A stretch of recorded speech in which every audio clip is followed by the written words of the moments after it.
Olá, tudo bem com vocês? Eu sou o professor Leandro, de Ciências, e esta é a primeira aula do material 4. Nessa aula, nós vamos estudar sobre produção de energia a partir de usinas termoelétricas. Nas aulas anteriores, nós estudamos produções de energia a partir de usinas hidrelétricas, a partir de células fotovoltaicas, energia solar, energia eólica, ou seja, aquela produzida, obtida a partir do vento, e outras formas, como as obtidas a partir de ondas e marés. Bom, usinas termoelétricas ou termoelétricas, nós temos duas palavras, uma junção de dois termos: termo, relativo à temperatura, e elétrico, relativo à velocidade. Ou seja, produção de energia a partir de calor. Nós temos aqui basicamente duas formas de obtermos o calor. Nós só podemos obter calor a partir da queima, da combustão de combustíveis. Nós temos dois tipos de combustíveis. Alguns combustíveis que poluem mais e outros que poluem menos. Esses que poluem menos são também chamadas de energias limpas, que na verdade não são totalmente limpas. Limpas por quê? Porque a poluição se dá principalmente na área onde se encontra a usina. Não se espalha para o restante do estado, do país, do mundo. Que modalidade de fonte de energia é essa? Biomassa, que pode ser, por exemplo, bagaço de cana, pode ser madeira, palha de milho, de arroz. Agora, o tipo de combustível que não é uma energia limpa, que não gera energia limpa, são combustíveis fósseis. O que é um combustível fóssil? Algo fóssil é algo que se encontra debaixo da terra há milhões, talvez até bilhões de anos, como por exemplo o petróleo, né? O petróleo, a partir dele, nós podemos produzir a querosene, o óleo diesel, a gasolina, principalmente, né? E além disso, outros combustíveis fósseis pode ser o carvão mineral, o gás natural. Como eu disse, polui muito mais do que a biomassa. Agora, uma outra forma de obtermos o calor é a partir de elementos químicos radioativos, especialmente o urânio enriquecido. E a partir disso, um tipo de termoelétrica são as usinas nucleares, né? Então vamos explicar mais ou menos, vamos mostrar os principais combustíveis, né? Algumas biomassas, palha de cana, bagaço de cana. Logo abaixo nós temos madeira. Agora combustíveis fósseis, a gasolina, o óleo diesel, o gás natural, óleo combustível, né? Nesse canto superior direito nós temos o carvão mineral. Esse carvão mineral é bem diferente desse carvão que usamos em churrasco, que é o carvão natural, né? Que é o carvão obtido a partir da queima de madeira, como o eucalipto. Logo abaixo, nesse tambor, esse pó amarelado é urânio enriquecido, que é utilizado em usinas de produção de energia radioativa, usinas nucleares. Bom, quando eu falo sobre radiação, eu falo sobre algo com risco biológico, porque a radiação ela elimina, ela libera energias e partículas que podem fazer mal aos seres humanos. Nós temos esse esquema que mostra um elemento radioativo liberando partículas e radiações. Logo acima, a partícula alfa e a capacidade desse material em penetrar em matéria. A partícula alfa, por exemplo, ela pode ser barrada por uma folha de papel. Ela não tem uma grande capacidade de penetração em meios. Já a partícula beta, ela penetra no papel, mas quando chega no corpo humano, ela penetra pouco na pele. Ela pode causar problemas nos seres humanos, mas não tão intenso como, por exemplo, os raios gama que se encontra 2 pontos abaixo. Raios gama, eles penetram tanto o papel, atravessa o corpo humano, atravessa o aço e atravessa o concreto. Partículas de, desculpa, não atravessa o concreto. Quem atravessa o concreto são as partículas nêutron que estão logo abaixo. Qual o problema dessa radiação, essas partículas atravessarem o corpo humano? O problema é que pode destruir algumas moléculas do nosso corpo, como por exemplo o DNA, e levar a mutações e desenvolver cânceres eh, nessas pessoas, né? Alguns tumores. Não é igual, por exemplo, o Hulk ou o Flash, né? Esses personagens de histórias em quadrinho e de programas na TV. O Hulk, por exemplo, ele foi exposto a raios gama e ganhou superpoderes. Na vida real, exposição a raios gama leva a desenvolvimento de tumores e cânceres. Bom, nessa figura observamos o funcionamento de uma usina termoelétrica a partir de um combustível. Percebam que no canto inferior esquerdo tem um fogo. Esse fogo é obtido a partir, como eu disse, bagaço de cana, combustíveis fósseis, madeira, entre outros. Esse fogo, ele aquece uma estrutura, um emaranhado, um conjunto de tubulações que dentro da qual se encontra água. Conforme a água é fervida, ela se transforma em vapor. Mas antes de seguirmos nesse vapor d'água, percebam essa chaminé próximo ao local onde esse combustível é queimado. Por que essa chaminé? Para eliminar o excesso de gases que é liberado a partir da combustão desses combustíveis. Esses gases, como eu disse, energia limpa polui menos, combustíveis fósseis poluem muito, que pode levar ao aquecimento global e problemas no clima da Terra de um modo geral.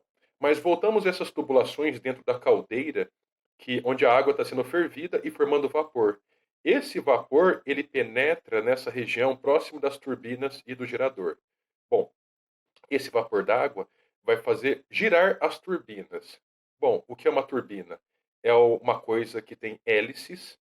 Essas hélices giram, que por sua vez vai levar à movimentação do gerador. O que vem a ser um gerador? Tem um eixo central. Ao redor desse eixo tem uma estrutura circular, que tem imã, um grande imã ao redor. Conforme esse imã é movimentado, ele é girado, tem uma regra do eletromagnetismo, ou seja, elétrica e magnetismo. Conforme você gira um ímã, se colocarmos um fio, uma estrutura de fio no seu interior, produz uma corrente elétrica. Então, a movimentação de um ímã circular leva à produção de uma corrente elétrica num fio colocado no seu interior. Então, a partir disso, essa corrente elétrica é gerada e é transmitida para o transformador. Esse transformador vai pegar essa corrente elétrica e vai concentrar a energia, permitindo que essa energia produzida se concentre numa voltagem muito alta, numa tensão elétrica muito alta. Por quê? Porque ela deverá ser enviada até os municípios, até a casa das pessoas. Essa usina termoelétrica sendo distante das pessoas e tendo que viajar por meio de fios numa distância muito longa, quanto maior a tensão elétrica viajando nesses cabos de transmissão, menor será a perda de energia no meio do caminho. Então, como eu disse na sequência, após o transformador, vai para a rede de distribuição até chegar na cidade das pessoas, na residência do consumidor, onde lá terá um outro transformador que vai reduzir essa tensão elétrica até valores de 110, 220 volts, que é a tensão elétrica na casa das pessoas. Bom, voltando para esse local onde tem a turbina e os geradores, percebam que tem um vapor d'água que, como eu disse anteriormente, está movimentando as turbinas. Esse vapor não pode ser jogado diretamente na água, no rio, porque por questão de leis ou por questão de bom senso, uma água muito quente num rio, ela pode matar peixes, matar as bactérias e toda a biodiversidade que existe nesse ambiente. Então, essa água tem que ser refrigerada. Aí que vem a torre do sistema de refrigeração, que vai baixar a temperatura dessa água e vai devolver para o corpo d'água, que pode ser um rio ou um reservatório. Bom, principais vantagens das usinas termoelétricas. Bom, qualquer lugar você constrói uma usina termoelétrica, porque depende apenas de combustíveis, né? E combustíveis você pode levar até o local de uma usina termoelétrica. Então, por isso, você pode construí-la perto de uma cidade. Contrário de uma hidrelétrica, que só pode ser construída perto de um rio de Planalto. Ou de uma estação de energia solar. Não dá para construir uma usina de produção de energia solar, por exemplo, na Noruega, que é um país frio. É possível construir essas termoelétricas rapidamente, num curto prazo, e, como eu disse também, qualquer subproduto, até lixo, pode ser utilizado na combustão e produção de energia. Agora, principais desvantagens da produção das termoelétricas. Custo da manutenção desse tipo de usina é muito alto. E talvez o pior dos efeitos, impactos ambientais muito altos pelos gases que são liberados a partir da combustão desse material. E elementos radioativos. Os produtos do processamento de elementos radioativos são altamente poluentes. Bom, agora vamos a algumas questões que estão na página 25 do material 4. Primeira questão. Com base nas explicações do professor e na leitura do material didático, responda às questões. As usinas termoelétricas são consideradas uma fonte de energia limpa? Explique. Bom, como eu citei anteriormente, sempre polui, mas pode poluir menos ou poluir mais. Então depende. Depende do tipo de material que é utilizado na combustão. Se for, por exemplo, biomassa, polui menos e é energia limpa. Se for combustíveis fósseis, já polui muito, polui bastante. Então a resposta é depende. Aí uma referência de resposta. Depende da fonte de energia utilizada. Fontes não renováveis, ou seja, derivados do petróleo, não são fontes limpas.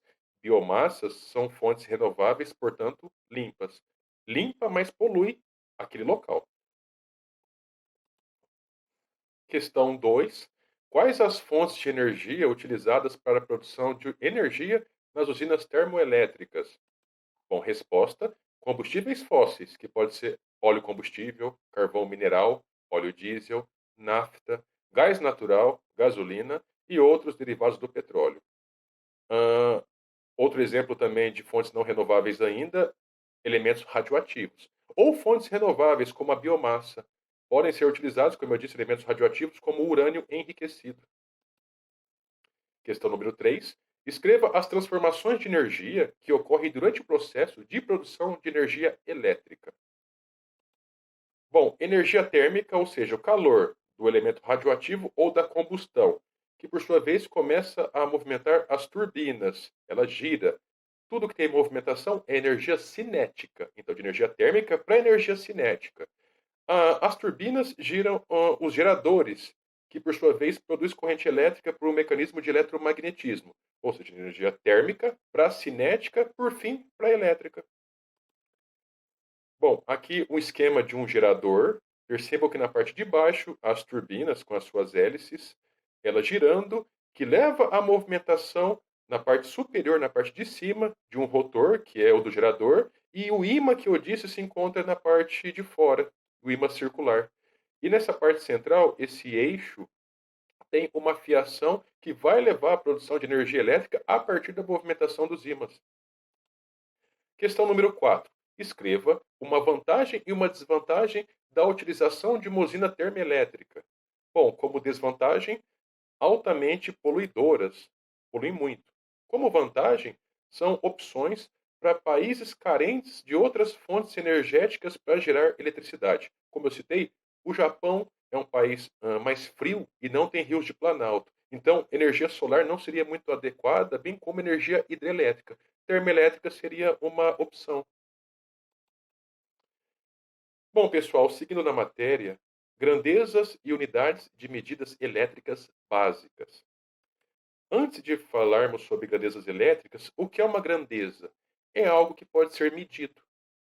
Por exemplo, grandezas físicas. Nós temos o comprimento, que pode ser medido em metros, em quilômetros, em decâmetros, decímetros, centímetros, milímetros, né? O tempo é uma grandeza que pode ser medida por segundos, por horas, dias, meses. Nós temos grandezas elétricas, como a carga elétrica, a tensão elétrica, a diferença de potencial. Tudo que pode ser medido é uma grandeza. Vamos para as questões da página 25, que podemos utilizar como estudo dirigido desse assunto. Bom, você já teve a curiosidade de saber como funcionam os equipamentos elétricos? Bom, esta é uma resposta pessoal. Você deve colocar a sua opinião. Se sim, escreva que sim. Se não, pode colocar que não. Questão número 2. Quais as grandezas físicas que você conhece? Também é uma resposta pessoal.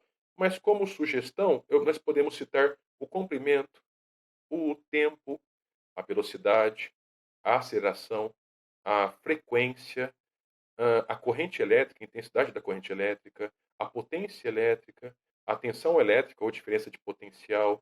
Enfim, temos uma infinidade. Se você quer pesquisar mais sobre esse assunto, joga na internet. Aqui, algumas grandezas, como eu disse, o comprimento, a área, o volume, o ângulo, o tempo, a frequência, a tensão elétrica, resistência elétrica. Questão número 3. Escolha 3 eletrodomésticos de sua casa e anote as informações do aparelho. Anote e nos conte o que você observou. Também é uma resposta pessoal. Você pode procurar nesses equipamentos essa etiqueta que mostra as informações de consumo do equipamento, como por exemplo, tensão nominal 220 volts, potência nominal 6.543 watts. Bom, pessoal, quais são as principais grandezas elétricas e suas unidades de medida? Nós temos corrente elétrica, intensidade da corrente elétrica. Tensão elétrica, também é chamada de DDP, ou diferença de potencial. Resistência elétrica e potência elétrica. Nessa figura estão as grandezas, bem como as unidades de medida. Corrente elétrica em ampere, tensão elétrica em volt, resistência elétrica em ohm e potência elétrica em watt.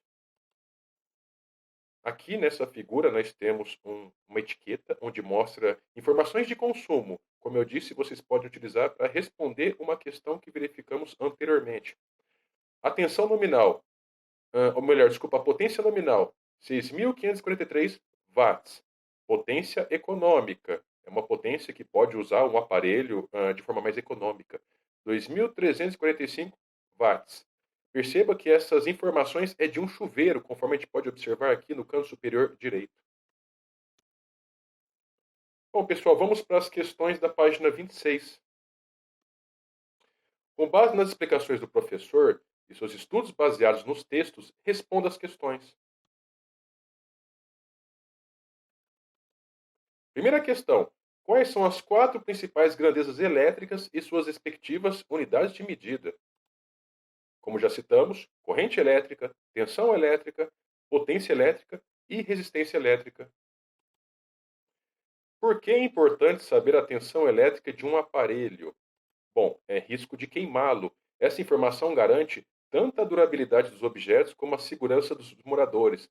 Se nós ligarmos, por exemplo, um equipamento de 110 volts numa rede de 220 volts, pode sofrer um curto-circuito, queimar, estragar o aparelho e pode machucar as pessoas.